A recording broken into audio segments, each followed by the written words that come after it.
Stewardship has so many different connotations to people as I've traveled that I almost feel at times I have to stop and make excuses.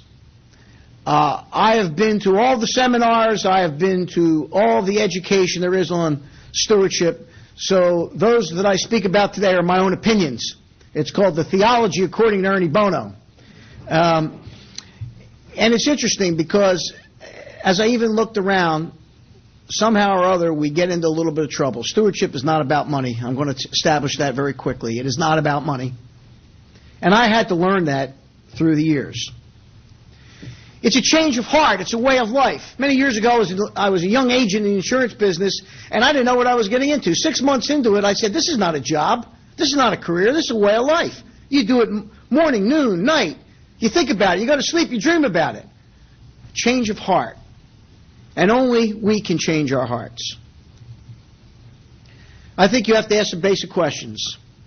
What owns me and what do I own? So many things happen in our lives. We put ourselves in what I call psychological prison from time to time. Other people put us in prison. Other people define us. I learned a long time ago I was not going to allow that to happen. I'm a middle linebacker. I play collegiate football.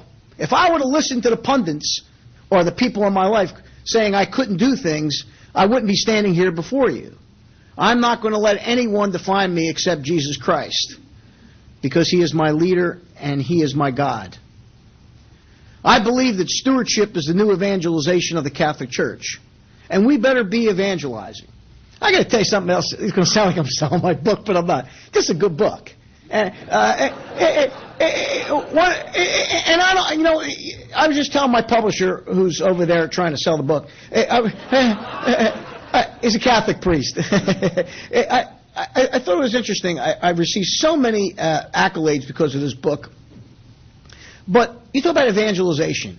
I didn't realize when this book was written that it would be an evangelizing tool, a stewardship tool. But two things happened. A lady, I got letters this thick from people I don't know from all over the country. But interesting enough, two really stand out. One, lady had MS. She said she couldn't get through another day. She read my book 3 times. Well, that's pretty touching. That has nothing to do with selling the book. It has to do with the message. And another young man was ready to commit suicide and wrote and told me that he decided to give his life to Christ and did not commit suicide because of the book. That's evangelization, ladies and gentlemen. That's evangelization. And this came about spiritually because, A, I'm not that good.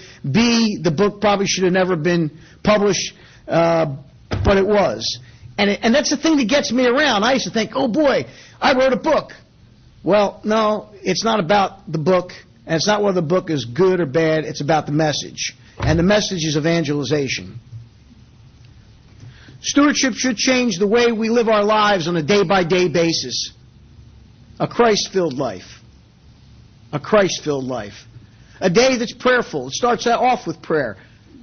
Mass and communion, if possible. And most parishes, most dioceses, you probably can make one Mass or another, if you can. Once a week, if you.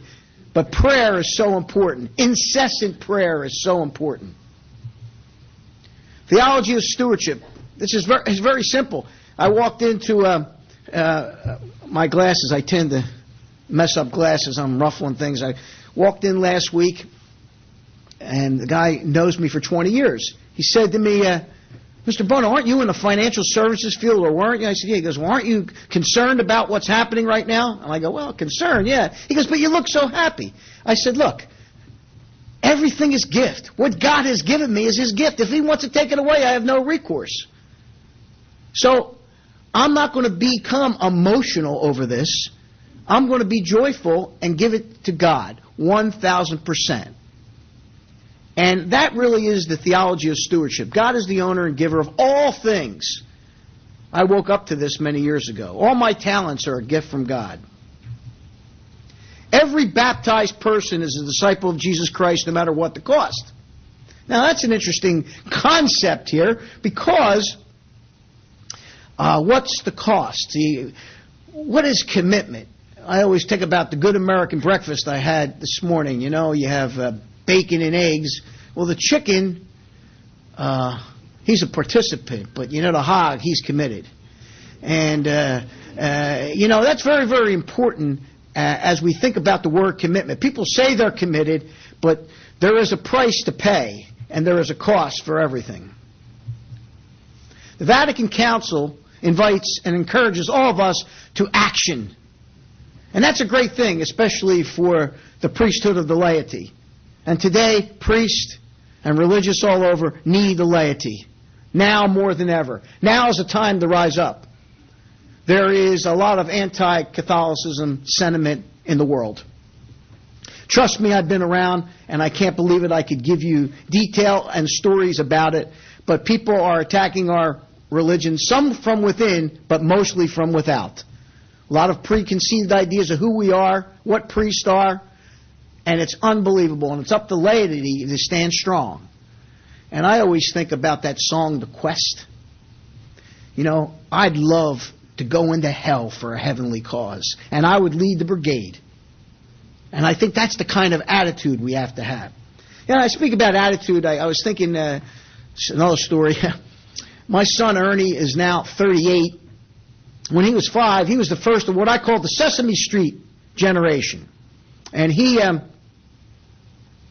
came running through a lot, and I figured, I'm going to teach Ernie. I know there's big yellow birds teaching him how to count and how to read, and that's probably messing him up. But I'm going to try to teach him about life's lessons as they occur. So he comes running through the study one day. He goes, Daddy, Goldie is dead. Now, Goldie was our pet goldfish. So I said, Ernie, we're going to take this little wrapper, and we'll go out, look for a green spot on the lawn. You get your friends, and we'll say a few words over Goldie's grave. We'll bury Goldie. Then we'll come in for some cake and ice cream. Well, he ran out. He was all excited. Not 5 minutes later, he comes running back and he says, Daddy, Goldie's alive. Sure enough, I went over. It's a true story. The goldfish that had been floating is now swimming. He looked at me, and I looked at him, and he goes, Daddy, let's kill him.